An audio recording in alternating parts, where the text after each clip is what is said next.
Welcome to the Dice Tower, a video cast about board games and the people who play them. This episode is a special episode covering the events of Origins 2009, a game convention in Columbus, Ohio. Join Tom Vasel and Eric Summerer as they take you on a tour of 5 great days of gaming. Alright, I'm here with Todd from Twilight Creations. Todd, I've got Zombie-geddon in front of us. Tell us about it. Reiner Knizia. Reiner Knizia. Yes. Excellent. It more or less an abstract sort of game. It's a perfect information game. The game starts with actually these discs on the board, but they're not dissimilar to these. One on every space, and each player starts with a pawn in one of the red bomb shelters, and basically the gist is you're trying to collect supplies and weapons and whatnot, and get them to the other bomb shelters before the bomb goes off. Okay. And that's signified by when all the first set of discs are removed.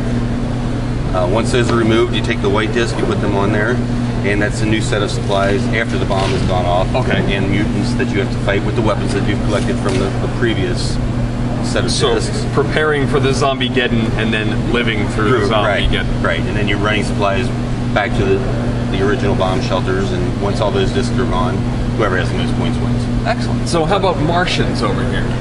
Martians is kind of a zombie spin-off. It's basically the same set of rules. It's a few different things, like for movement, instead of just rolling the die, you add your health total to your dice movement, so it speeds it up a little bit. Okay. And other than that, there's farm tiles in the tile deck that, for example, this one, that get crop circles placed face down on them, and then when you land on them, you're trying to find, it's always the last one, the mothership, and blow it up. And you blow it up by collecting a set of discs from the other set of discs there, fuel oil, dynamite, and fertilizer, and the first person to blow up the mothership wins. Excellent. So, yeah, it comes with very cool little Martian figures. With the pointing, and I'm coming for you, Bucko. You got it. Yeah, actually, we did 3 different sculpts. Several different molds. Yeah. I like it. Yeah. People looking for your games, where do they go? Pretty much any game store. Excellent. We're fairly ubiquitous. Thank you for speaking with us. Have a great show. You too. Thank you very much. Thanks. Go. Yeah, hi. Go ahead. I'm Doug Cook with Funmaker Games. Our new game this year is Knights of the Realm.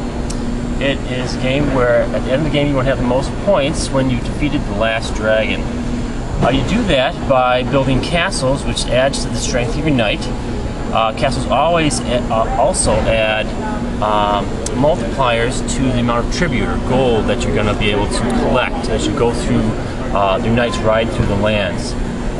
As they ride through the lands, they're going to build combinations for this tribute of land cards. The land cards have value in themselves as you trade them in, but they also have symbols on them. The symbols correlate with the symbols on the knight's shield that you particularly happen to have, and they become multipliers in the sense that your castles also do that too for them. So if I had 2 towers, I would have my knight's shield would be worth 2 gold, worth 2 gold. And if I had, say, 2, and that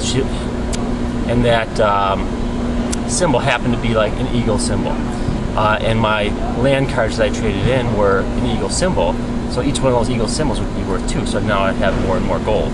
So the symbols become really important in correlating them with your knights. In this game, you also have to fight the dragons. That's one of your objectives. And every time you fight a dragon, you get to keep the dragon card. And it goes with the knight that actually did the fighting. Later in the game, you can use that knight to steal cards from other players. So the game works like this. You roll a dragon dice. If the dragon comes up, a player plays the roll of the dragon, and you steal a card from one player. Then you enter the draw and trade phase. So you draw 2 cards, you lay them face up. Other players can trade for those with you. They can offer land cards that they might want to match those symbols that we talked about earlier. They can offer you gold or both. Okay, so, but if you have a dragon, you can call dragon. You can slide a dragon underneath the knight, and you can steal those cards from other players.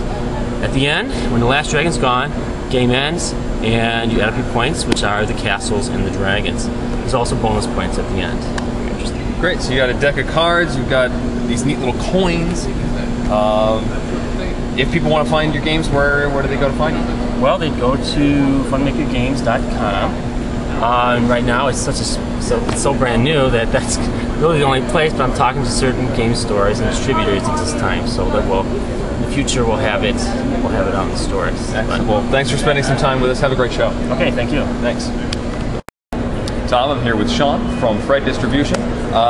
Sean, tell us about what's the big game of the show so far here in Origins. For us, the big game of the show has been Railways of England and Wales.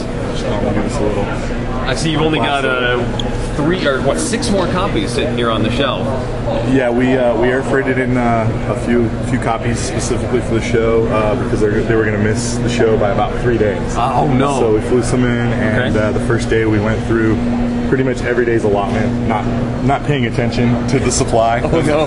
And so we have 6 copies for today, and then we're out for the show. But they should be in the supply chain here very shortly.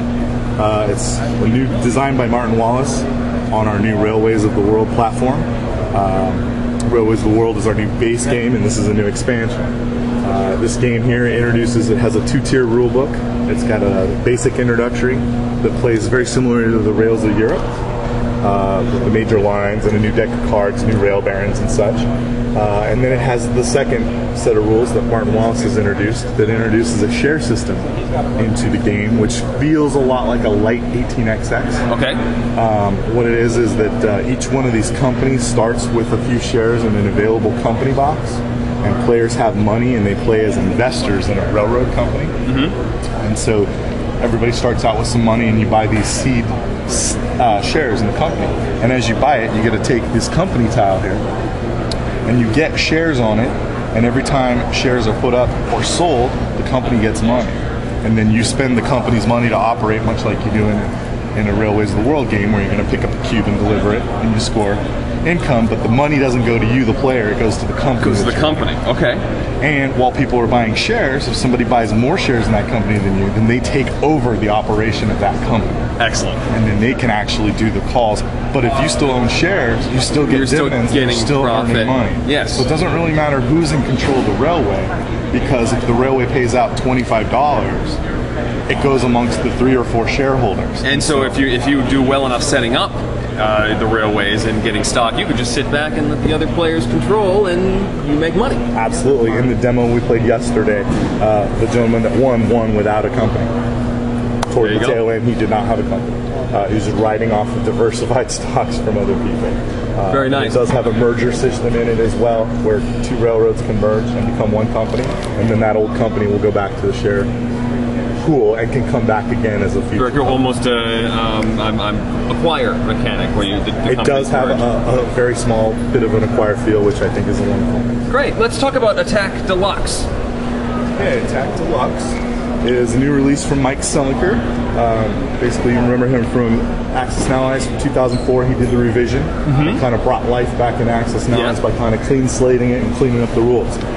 When we saw the success that built, we looked at the Attack title and said, the expansion's been out of print, and it's time to revamp the line. So we decided to come up with the Deluxe expansion. Okay.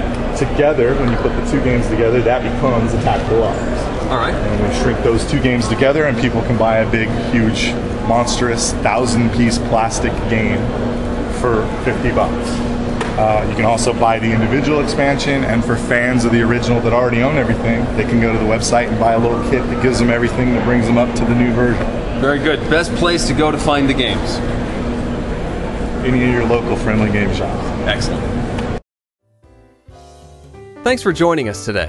For more written, audio, and video reviews, as well as the #1 board game podcast, check out the website at www.thedicetower.com. Until then, this is Eric Summerer, and you've been watching The Dice Tower.